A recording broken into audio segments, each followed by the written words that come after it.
Hi everyone, welcome to another episode of Secrets of the Viz. Today I have a very special guest with me, Tom Fowler, who is here to talk about his very interesting Scrabble Viz. So over to you, Tom, to give an introduction about yourself.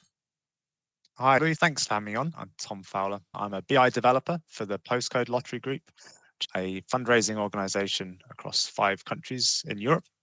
I've been using Tableau for on and off about 7 or 8 years now. I've had spells using other tools, but recently rediscovered my passion in the last year or so for building out portfolio that means something to me as a way of getting my eye back in the game, but also trying to keep up with some of the really amazing vizzes that are coming out.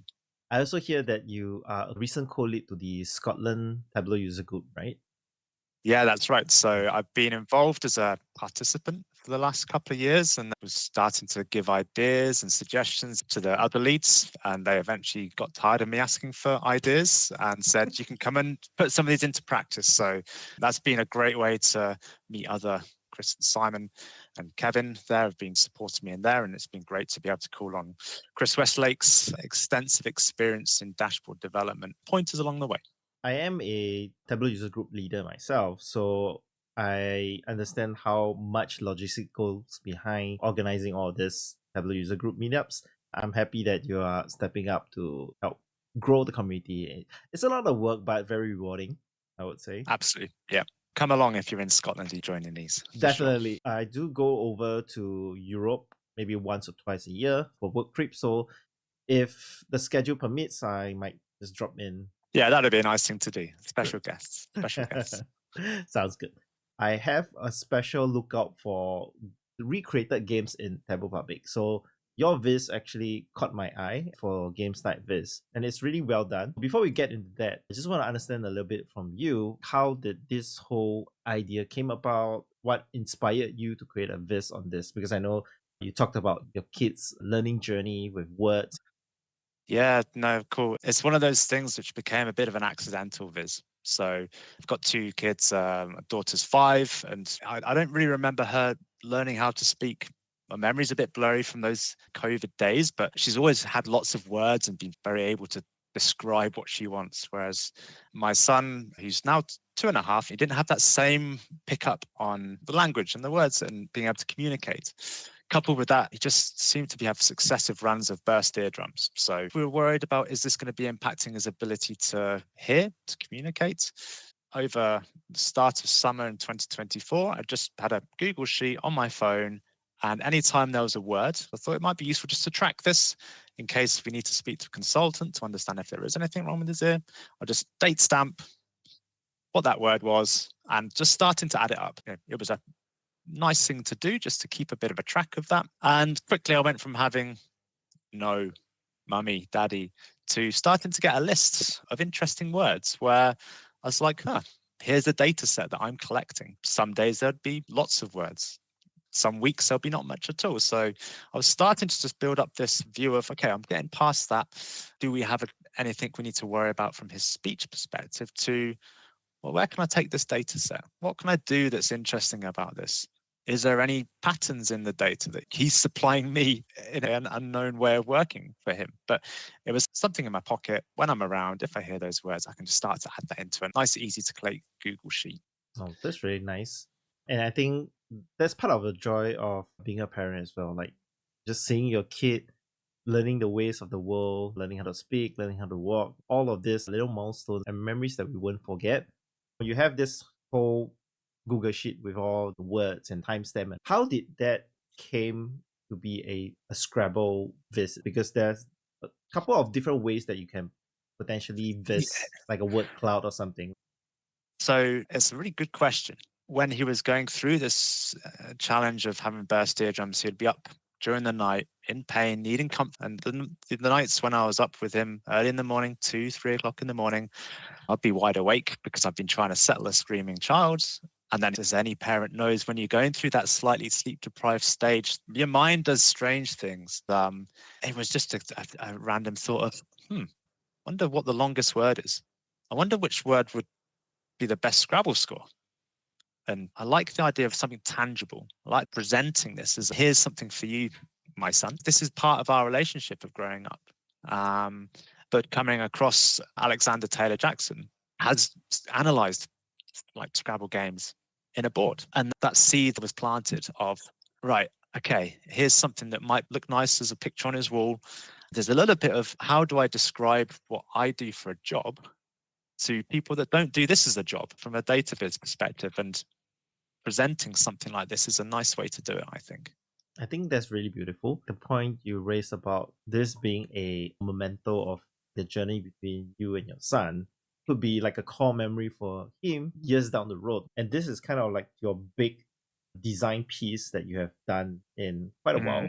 Historically, you've been doing a lot of workout Wednesdays, makeover Mondays, and stuff like that. So I mhm. imagine that probably has its own set of challenges as well.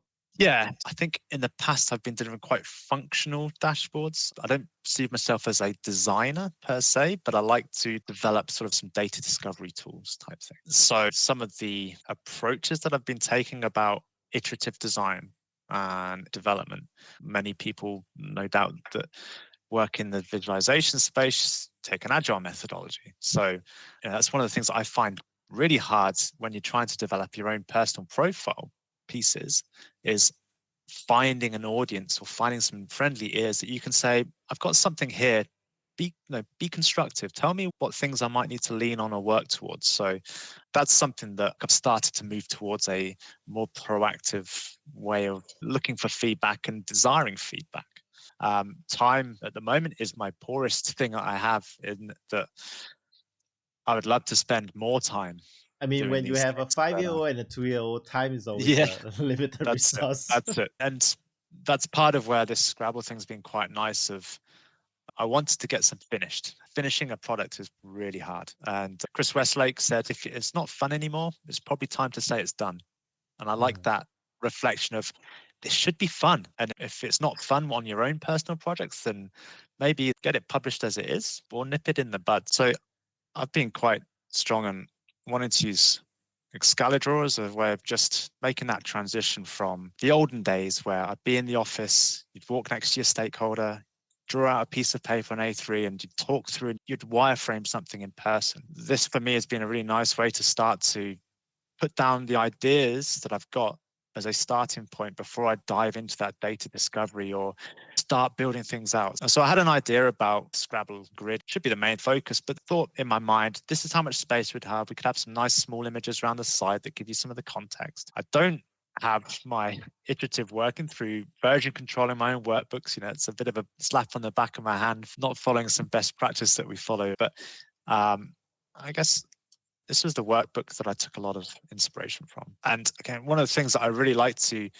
describe to other people that are not in the industry is Tableau is such a great tool because of the community and because of the ability to go and see what other people have developed, see how they've done it, understand the approaches that they've taken for this. So I've got my dates, the words, just a bit of data quality checking to make sure he's not said this, or I've not tracked the same word twice. And then I've just used ChatGPT for a little bit of extra information on the end about what the word is, the sentence, and the terminology.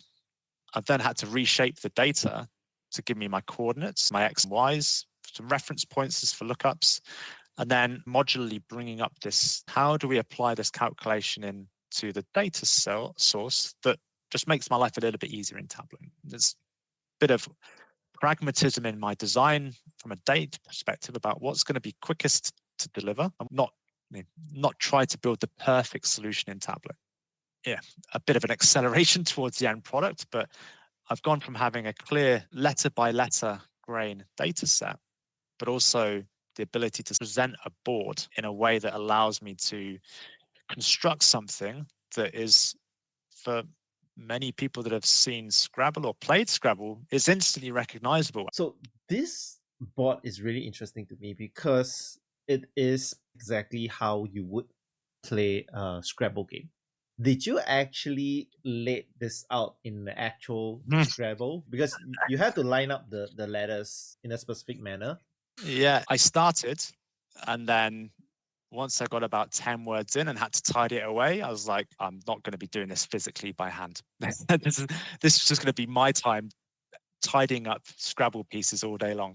So it was a case of having my Google sheet with my grid references and Tableau side by side on a live connection and just building up as I go along. There are some scenarios where I've had to take a few artistic shortcuts where the letters weren't available for me to build them together. Early on, when we didn't have as many words there to play with, I'm okay with that. I could take that one with me.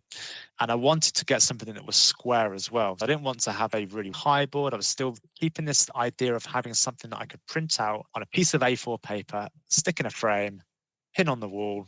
There you go. I don't have to do it again type thing. Yeah, but I think this is really impressive because the reason why I started this whole podcast was we always see just the end result on Tableau Public. But in actual fact, like you have illustrated, so much work goes into ensuring that the data appears as how you see it, and people don't see that. And the idea of this podcast is to uncover it. So thank you, Tom, for sharing that. I think it makes it really relatable. Everyone goes through it. It's just that nobody talks about it.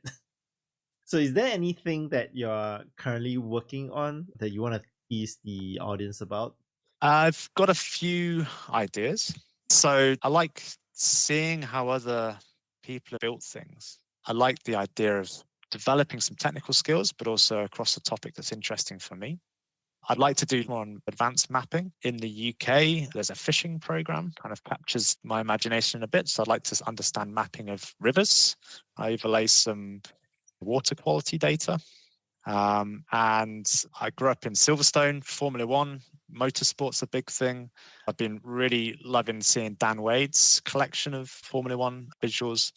I have an idea looking at Chris's timeline. How do I turn that into something that's a map here that's not a map, but could be quite interesting from a motorsport perspective? So Those are really good ideas. I know like Sam Parsons recently created a 3-part blog on map layers. So if you're interested, you can check that out. I think it's really well written and very approachable for like new folks going into map layers, because map layers can seem to be a little bit daunting at the start, but once you get a hang of it, it's really powerful. Yeah, it's on the list for sure. As I said, it's making that conversion from an idea to what actually is available from data. But sometimes ideas takes a while to brew, definitely. So I think we have everything we need from your Viz today. Thank you again, Tom, for sharing your whole personal journey with your son on him learning how to speak different words. I think this is a really beautiful Viz that is going to be a core memory between you and your son. You know, years down the road, he'll look back and say, "Oh, Daddy made that." Yeah, here's hoping. Here's hoping. So. Appreciate being on. Had a lot of fun. A lot of fun. Thank you. I hope everyone learned something from this, and we'll see everyone in the next episode. Thank you.